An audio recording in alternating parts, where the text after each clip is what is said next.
Welcome back everyone. In today's video, I'm going to show you turn off app notification on your Android phone. You can follow this step easily, turn off any app notification your phone. Now let's get started. First, open the main settings app on your phone. Once you are in the settings, scroll down a little.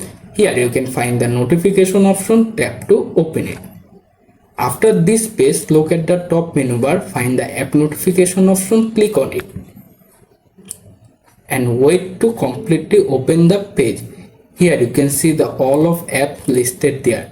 Scroll down a little, find the app if you want to turn off notification.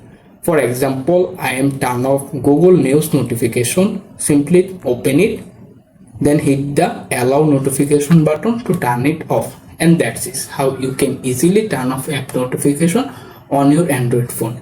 If you decide to, you can turn off any other app notification on your phone, such as Google Play Store notification. Simply open it, then hit the toggle button to turn it off.